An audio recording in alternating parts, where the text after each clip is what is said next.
Queridos irmãos, estamos nesses dias meditando a primeira carta de São Paulo aos Coríntios. E vimos como São Paulo repreende os coríntios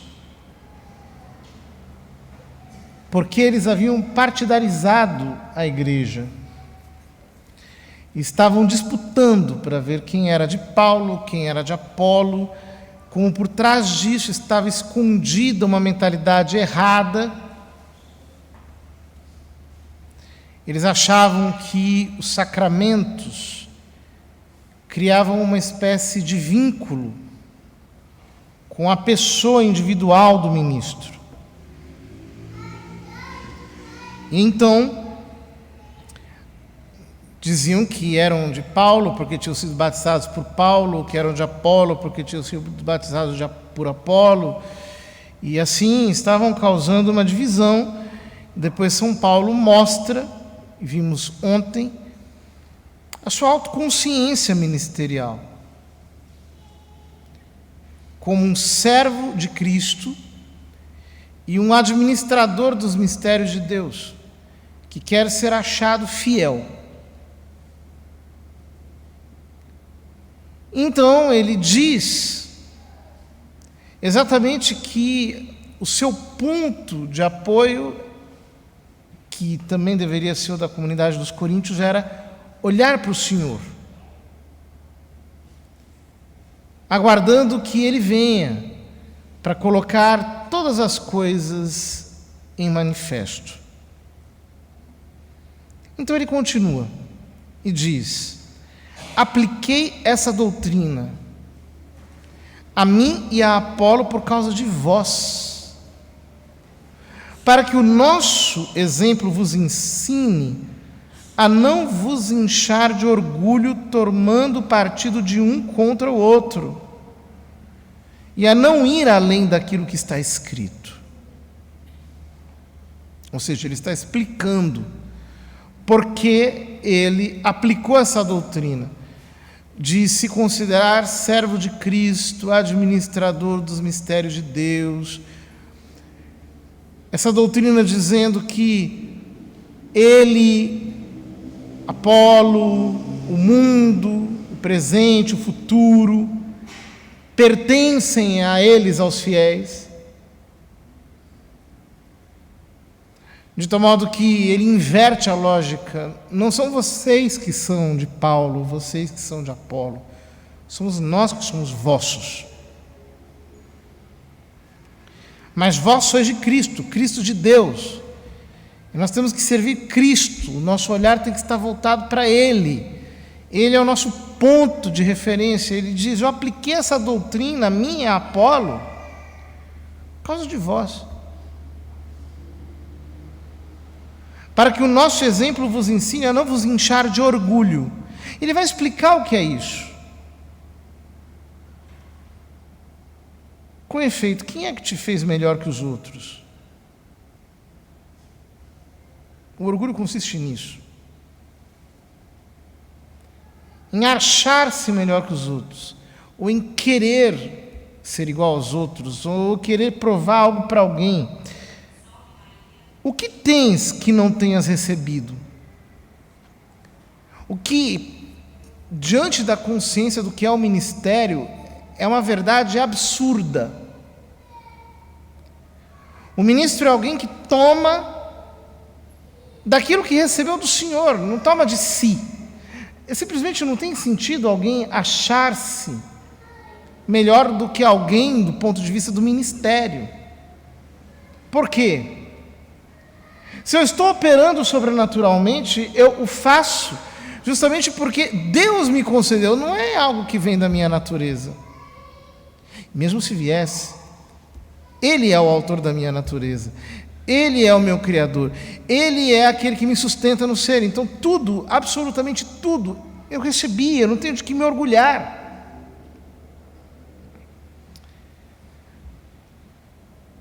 Mas, se recebeste tudo que tens, por que então te glorias como se não tivesses recebido? Esse é o ladrão, que recebe os dons de Deus e que se apropria como se fosse algo oriundo de si. Jesus fala disso no Evangelho quando ele conta a parábola dos vinhateiros homicidas, que receberam uma vinha em arrendamento e que se sentiram donos dela, a ponto de matarem o filho do dono. Às vezes que nós nos sentimos donos, a ponto, inclusive, de matar o filho do dono, e nós somos capazes dessas escolhas sinistras.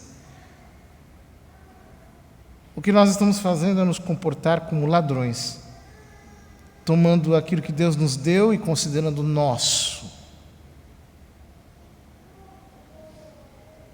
O que é que Deus nos deu? E que ao invés de nós colocarmos nas mãos dele, nós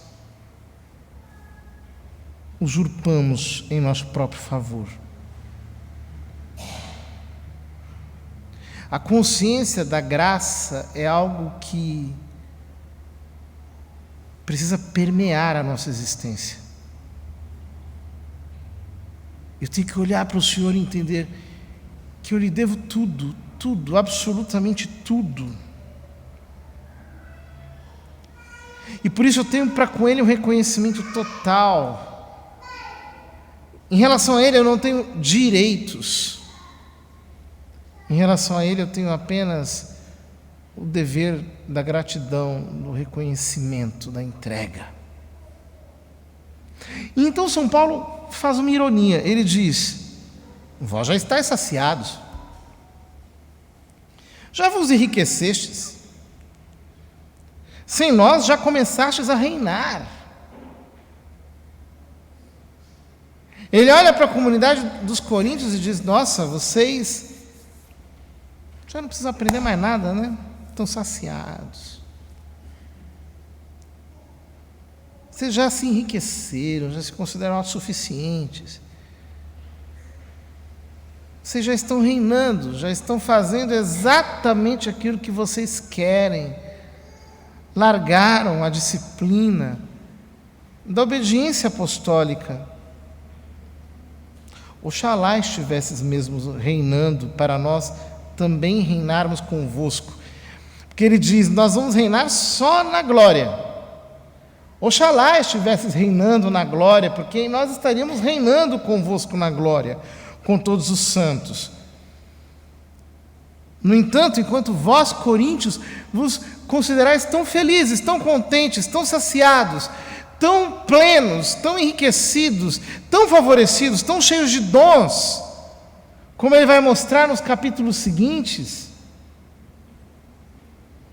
na verdade, parece-me que Deus nos apresentou a nós, apóstolos, em último lugar, como pessoas condenadas à morte. Que a vida do apóstolo parece ser tão infeliz, justamente porque ela é como a vida do Senhor. Ela é crucificada.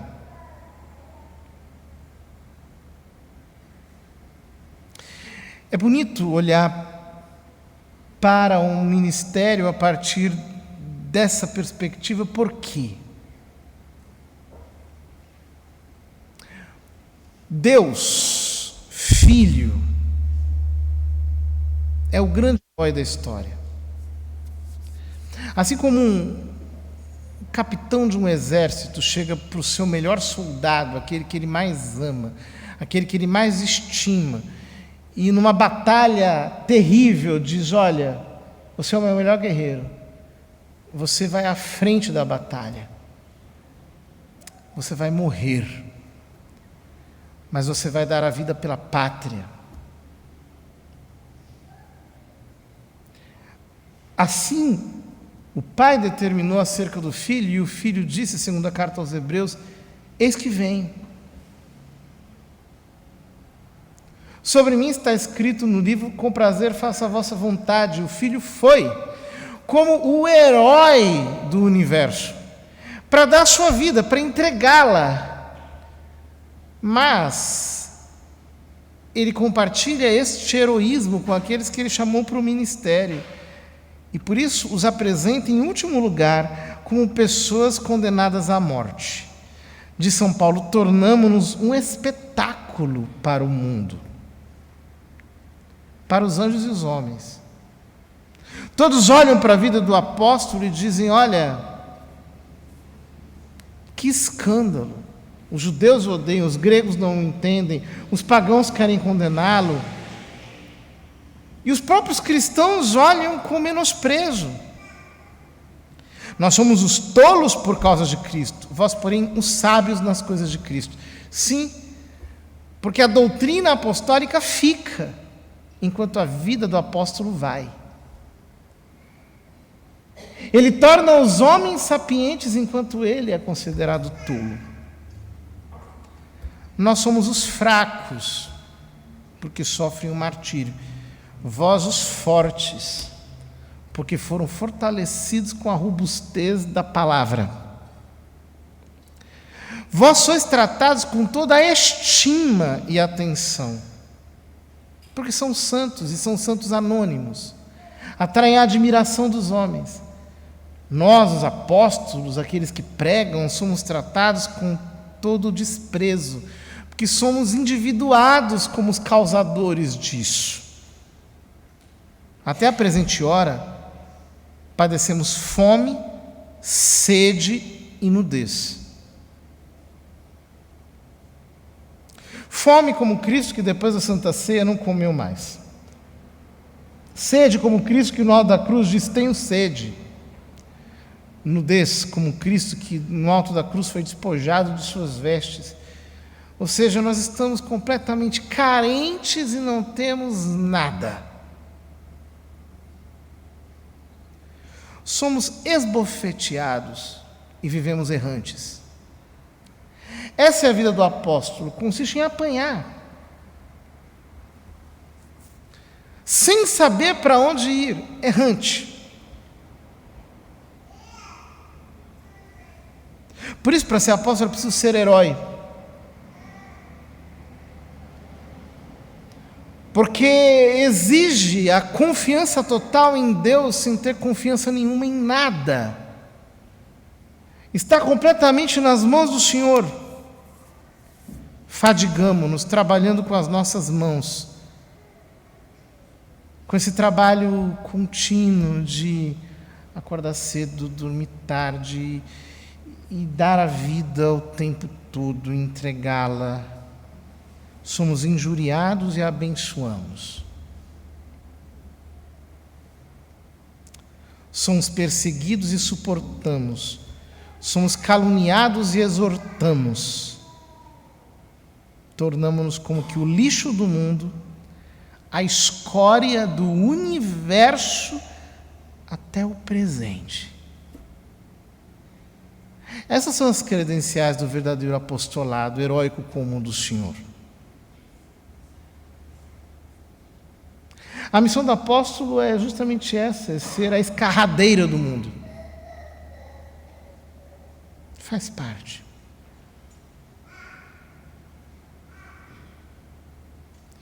As credenciais do apostolado exigem do apóstolo que ele aceite com o Senhor o peso de tudo aquilo que significa cruz, porque é aí que está o seu heroísmo. Isso não é para os fracos. E para viver assim, o homem tem que ter um grande desprezo pela sua vida natural. Tem que mirar na vida sobrenatural, olhar para Cristo, como dizia São Paulo ontem, tê-lo como ponto de referência. Precisa desprezar as alegrias naturais. Precisa ter em pouca conta os prazeres da terra. Porque só assim o apóstolo alcança a identificação com aquele que o enviou. Porque nenhum discípulo é maior do que o mestre. E todo bom discípulo instruído nas coisas do reino será como o seu mestre. É claro que nos tempos finais os cristãos terão de viver heroicamente, porque segundo o testemunho das Sagradas Escrituras, a rejeição do mundo vai aumentar, e aumentará de maneira incontrolavelmente exponencial. E por isso que se exigia dos apóstolos nos tempos do início da pregação do Evangelho, um dia exigir-se-á de todo cristão. Mas não suportarão aqueles que estiverem acomodados no seu conforto. Aqueles que estiverem saciados, aqueles que estiverem se sentindo enriquecidos, aqueles que estiverem reinando sobre si mesmos, sem servir o Senhor como quem Ele é, como o Senhor, o Kyrios, o nosso grande Deus, o nosso dono. Escrevo-vos tudo isto, não com a intenção de vos envergonhar. É bonito o que São Paulo diz aqui. Porque ele está expondo para os coríntios o motivo da sua destruição. Nos capítulos sucessivos, especialmente no capítulo 5, no capítulo 6, que leremos na sequência, ele falará para os coríntios sobre o nível em que eles chegaram na sua decadência espiritual. Mas ele diz: eu não vos escrevo isso para vos envergonhar, mas para vos admoestar como meus filhos queridos, para vos admoestar como meus filhos queridos, para vos animar como filhos meus, para que vocês deixem esse estado de prostração, para que vocês olhem para o Senhor, cuja imagem se reproduz no meu ministério. E ao invés de vocês se conformarem com uma vida medíocre, tenham uma vida heróica e santa na presença de Deus. É o que ele vai dizer no capítulo 11, no versículo 1 da mesma carta, quando ele diz: sede meus imitadores como eu fui de Cristo.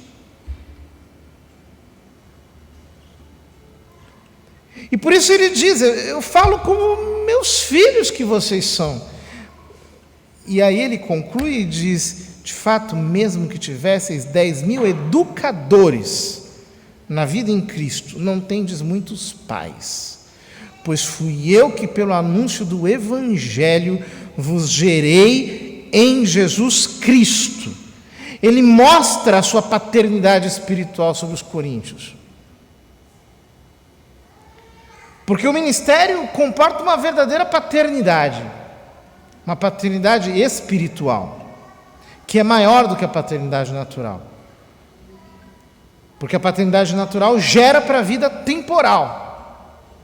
A paternidade espiritual gera para a vida eterna. A paternidade natural gera carne. A pregação do Evangelho produz um novo nascimento pelo Espírito Santo. E por isso, como a fé vem pelo ouvir, São Paulo diz: vocês podem ter 1.001 pedagogos, vocês podem querer aprender de 1.001 pessoas. Só que é o seguinte: fui eu, Paulo, que plantei essa igreja em Corinto, fui eu que preguei o Evangelho, e vocês têm um pai que sou eu. E embora vocês não estejam honrando essa paternidade, a minha missão é apresentar a vida de Cristo na minha vida a vocês e dizer: larguem a mediocridade e voltem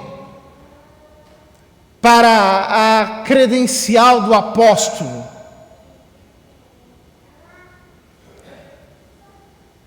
Venham para o Evangelho exatamente como a força que o Evangelho tem. Por quê? E assim emendo com o Evangelho de hoje: o Filho do Homem é Senhor também do sábado. Ou seja, o cristão não está nessa terra para descansar na sua própria vontade, repousar da obra da criação e ficar como que derriado naquilo que lhe parece mais evidente. Há um Senhor, que é Cristo. Ele é o nosso alvo. É dele que nós recebemos tudo. E é para Ele que nós damos conta de tudo. De cada dom que Ele nos concedeu. Queridos irmãos, a primeira carta aos Coríntios é muito séria. É uma exortação de São Paulo àquela igreja que estava indo por um caminho de completa destruição. Peçamos ao Senhor